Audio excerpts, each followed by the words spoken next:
সুপ্রিয় শিক্ষার্থীবৃন্দ, গণিত টিচিং হোমে তোমাদেরকে স্বাগত।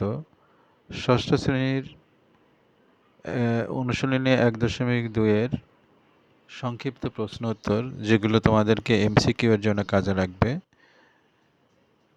গতকাল আমি অনুশীলনী 1.2-এর 1 থেকে 14 পর্যন্ত প্রশ্ন তোমাদেরকে বুঝিয়েছিলাম। আজ 15 থেকে অবশিষ্ট সংক্ষিপ্ত প্রশ্ন উত্তরগুলো তোমাদেরকে আমি এখানে আলোচনা করব। তোমরা মনোযোগ দিয়ে শুনবে এবং বোঝার চেষ্টা করবে।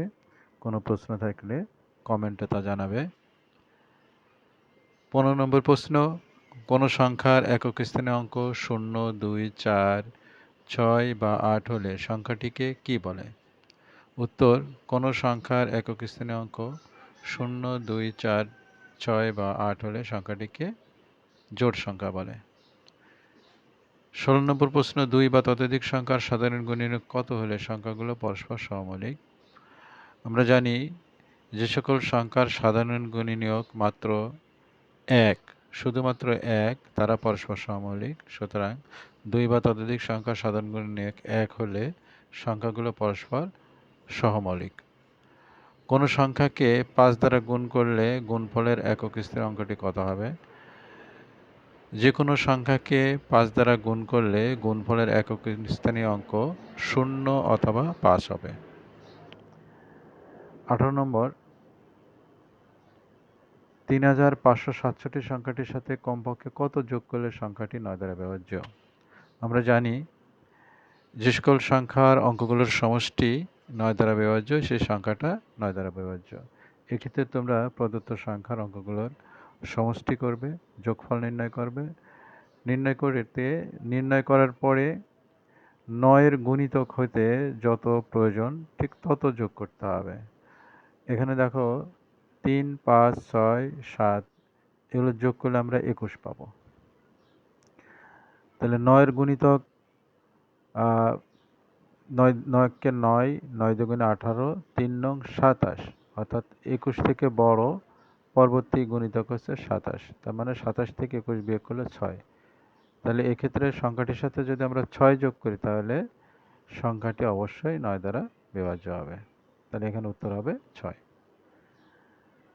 19 নম্বর প্রশ্ন, কোনো সংখ্যার একক এবং দশক স্থানীয় অঙ্ক 0 হলে সংখ্যাটি কত দ্বারা বিভাজ্য? কোনো সংখ্যার একক এবং দশক স্থানীয় অঙ্ক 0 হলে সংখ্যাটি 4 দ্বারা বিভাজ্য, এবং যেহেতু একক স্থানীয় অঙ্ক 0 থাকবে সেহেতু সাথে সাথে এর সংখ্যাটি 5 দ্বারাও বিভাজ্য। মৌলিক সংখ্যার পরস্পর কেমন হয়? মৌলিক সংখ্যাগুলো পরস্পর কেমন হয়? মৌলিক সংখ্যাগুলো পরস্পর সহমৌলিক হয়। যেহেতু মৌলিক সংখ্যার 1 ছাড়া আর কোনো সাধারণ গুণনীয়ক থাকে না, সেই জন্য মৌলিক সংখ্যাগুলো পরস্পর সহমৌলিক। 21 নম্বর প্রশ্ন, যে কোনো সংখ্যাকে 2 দ্বারা গুণ করলে গুণফলের একক স্থানীয় অঙ্কটি কত হবে? যে কোনো সংখ্যাকে 2 দ্বারা গুণ করলে গুণফলের একক স্থানীয় অঙ্ক 0 অথবা 2 অথবা 4 অথবা 6 অথবা 8 থাকবে। 22 নম্বর প্রশ্ন, কোনো সংখ্যার একক স্থানীয় অঙ্ক 0 অথবা 5 হলে সংখ্যাটি কত দ্বারা বিভাজ্য? কোনো সংখ্যার একক স্থানীয় অঙ্ক 0 অথবা 5 হলে সংখ্যাটি 5 দ্বারা বিভাজ্য। 23 নম্বর, 7, 5, 23 নম্বর, 4, 7, 5, খালিঘর 2 সংখ্যাটির খালিঘর চিহ্নিত স্থানে কোন অঙ্ক বসালে সংখ্যাটি 3 দ্বারা বিভাজ্য? আমরা জানি যে সকল সংখ্যার অঙ্কগুলোর যোগফল 3 দ্বারা বিভাজ্য, সেই সংখ্যাটি 3 দ্বারা বিভাজ্য।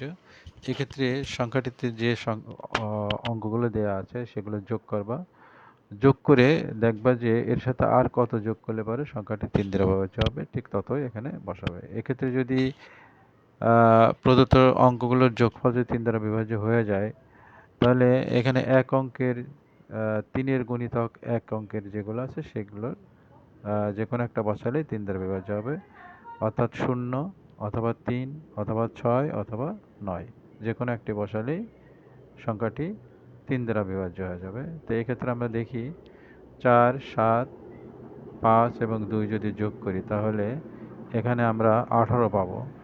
18 সংখ্যাটি যেহেতু 3 দ্বারা বিভাজ্য, তার মানে খালি ঘরে আমরা যদি 0 বসাই তাহলে 3 দ্বারা বিভাজ্য হবে, এবং 3-এর গুণিতক 3, 3 বসালেও হবে, 6 বসালেও হবে এবং 9 বসালেও 3 দ্বারা বিভাজ্য হবে।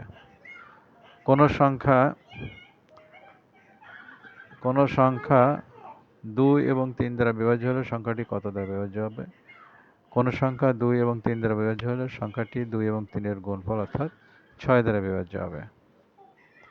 2, 6, 7 এবং 9 এর মধ্যে কোনটি দ্বারা 297 সংখ্যাটি বিভাজ্য? এখানে যেহেতু অঙ্কগুলোর যোগফল 18, সেহেতু 9 দ্বারা সংখ্যাটি বিভাজ্য হবে। 2 আর 9 যোগ করলে 11, 11 আর 7 যোগ করলে 18, তোমার সংখ্যাটি 9 দ্বারা বিভাজ্য, অর্থাৎ অঙ্কগুলোর যোগফল 9 দ্বারা বিভাজ্য, অতএব সংখ্যাটিও 9 দ্বারা বিভাজ্য হবে। তো আজকে এই পর্যন্তই। ধন্যবাদ সবাইকে।